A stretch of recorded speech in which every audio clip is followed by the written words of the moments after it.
desservir les gares de Champagnard-Denne TGV.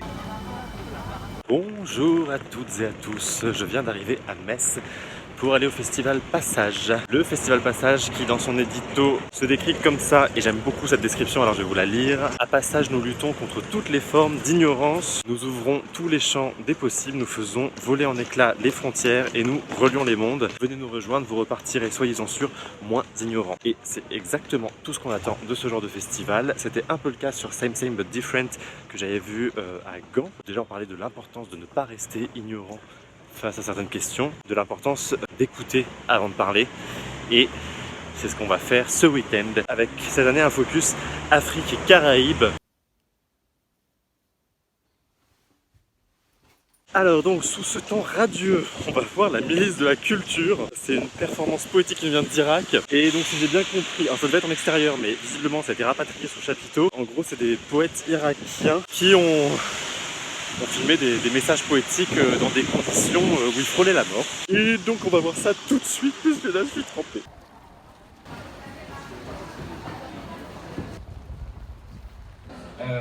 Vous dire aussi que ce soir, Mélissa Lavo, le concert va avoir lieu.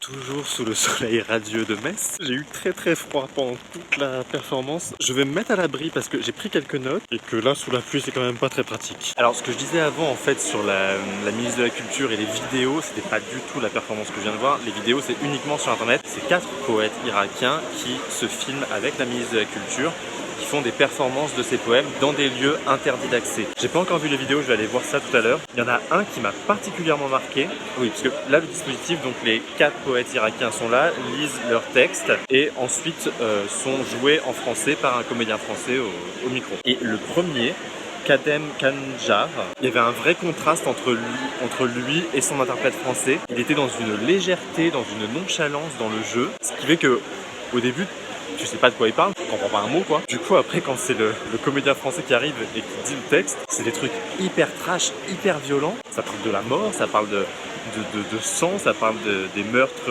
chiites sur sunnites et sunnites sur chiites. Il y a quand même beaucoup d'humour là-dessus. C'est quelque chose auquel on s'attend pas. Et alors pourquoi je parle de Kadem Kanjar, c'est parce que c'est celui qui m'a le plus marqué parmi les 4, avec des poèmes très courts, hyper directs, très émouvants. Il y en a un qui s'appelle enfin je sais pas le titre, mais moi j'ai noté les os incomplets parce que c'est l'histoire d'un mec qui récupère les os d'un proche et qui essaye de les reformer en une forme humaine dans un cercueil. Je vais aller voir ces vidéos de la ministre de la Culture sur internet et puis on va en parler.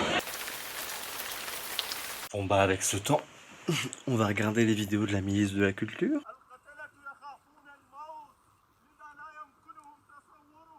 Ok, donc là, le niveau de danger, c'est quand même que Kadem Kanjar, là, il est dans un champ de mine et le mec se met à courir au milieu du champ de mine en récitant de la poésie, sachant qu'il peut clairement exploser à tout moment.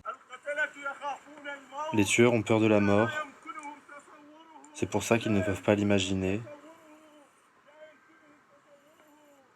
Ils ne peuvent pas l'imaginer. Je vous invite vraiment à aller voir ces vidéos. C'est assez déroutant. Et à la fois, ça n'a absolument rien à voir avec ce que j'ai vu là en performance. Et maintenant, j'enchaîne avec... Avec quoi ?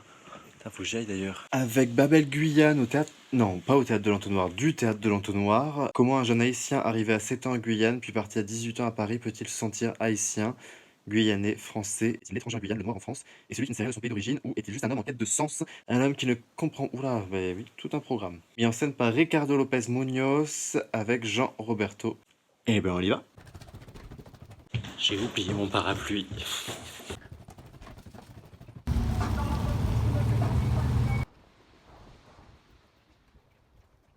C'est vachement joli comme ville, Metz.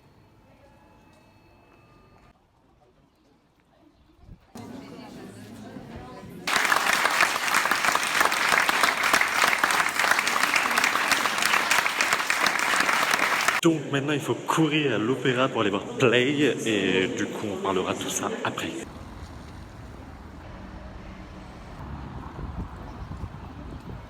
Complètement en retard, mais je prends quand même le temps de faire des photos et des vidéos parce que c'est joli.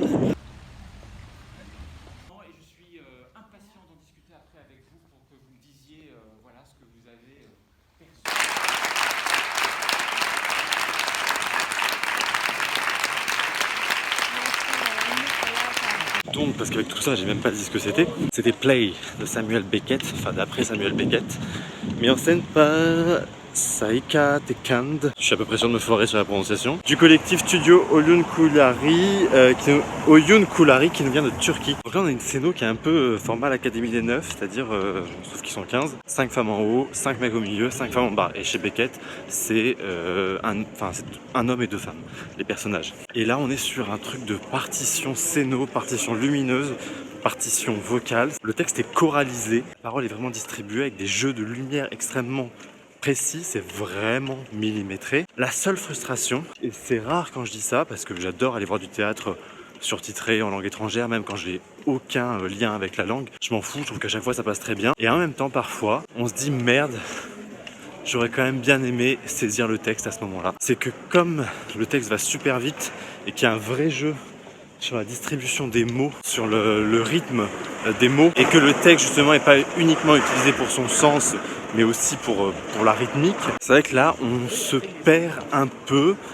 Le surtitrage n'est pas super facile à lire parce que du coup, c'est des gros aplats de texte qui débarquent. Et non pas qu'il faille tout comprendre, on s'en fout un peu de finalement tout comprendre. On a compris qu'il y avait une histoire d'un mec entre deux femmes qui se battent pour lui. Mais quand même, il se trouve qu'il y a ça crée une frustration à un moment. Après, ce qui est intéressant, c'est que le même texte en fait est repris 3 fois, quasiment 4 fois en boucle, avec des rythmiques différentes, avec des distributions de rythmes différentes. Et ça fait que tu comprends un peu plus facilement. J'avais jamais lu Play de Beckett en fait. Je me suis rendu compte, j'étais quasiment sûr. Et en fait, pas du tout, c'est Not I que moi j'avais lu, qui n'a rien à voir. Ah oui, là je retourne à l'hôtel parce que j'ai oublié mon badge.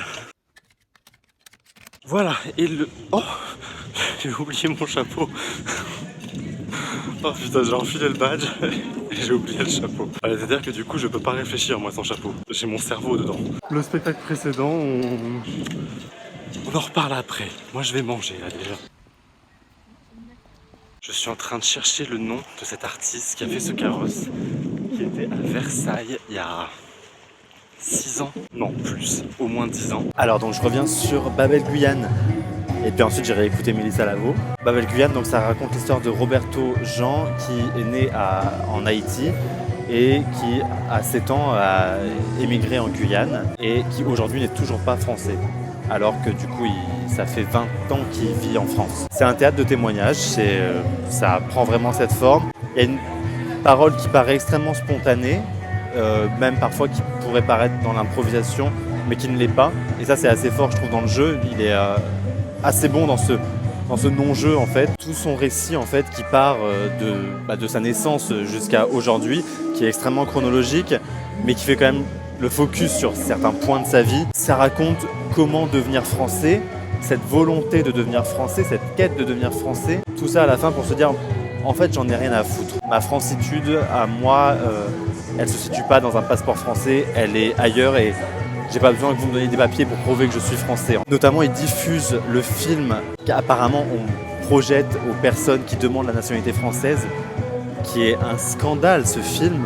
C'est-à-dire que c'est une espèce de France idéalisée avec une merveilleuse histoire. On met en avant toutes les valeurs françaises avec des plans vidéo qui survolent à peu près tous les clochers de France, où on te dit quand même que la France est un pays laïque, mais quand même avec des traditions judéo-chrétiennes, hein, ne les oublions pas. On te dit aussi qu'en France, c'est un pays avec une égalité homme-femme parfaite, un pays où tu as le droit de t'exprimer, le droit de se regrouper, le droit de manifester. Ce truc de dire voilà comment ça se passe en France, d'une certaine manière on dit voilà comment ça se passait pas comme ça dans vos pays, mais ici ça se passe comme ça. Sauf qu'en fait, bon... on va peut-être un peu balayer devant notre porte. Et puis surtout, c'est un film où on te dit, voilà, maintenant t'es français, voilà toute ta culture passée. Voilà un kit pour savoir ce qu'est ton histoire, ta nouvelle histoire passée. Mais par contre, ton histoire passée d'avant, tu l'oublies. C'est pas... ça ne vient pas avec toi. C'est un rapport au corps aussi. Le rapport au corps masculin, il y a ce besoin d'avoir un corps viril, d'avoir un corps musclé, pour paraître intimidant. Mais il y a aussi le rapport au corps racisé.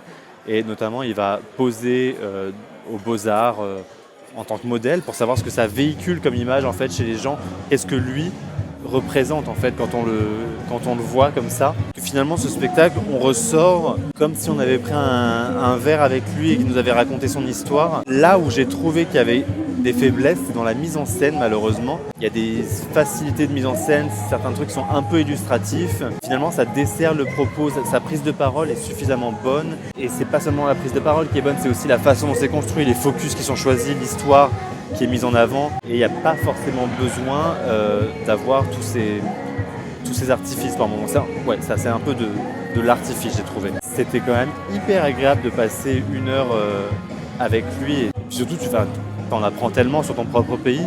En fait, tu ne soupçonnes même pas qu'une personne qui a passé son bac en France, qui a fait toute sa scolarité en France, dont les études ont été payées par des bourses françaises, enfin, quelqu'un qui est si français ne puisse pas encore être français. Enfin, bref.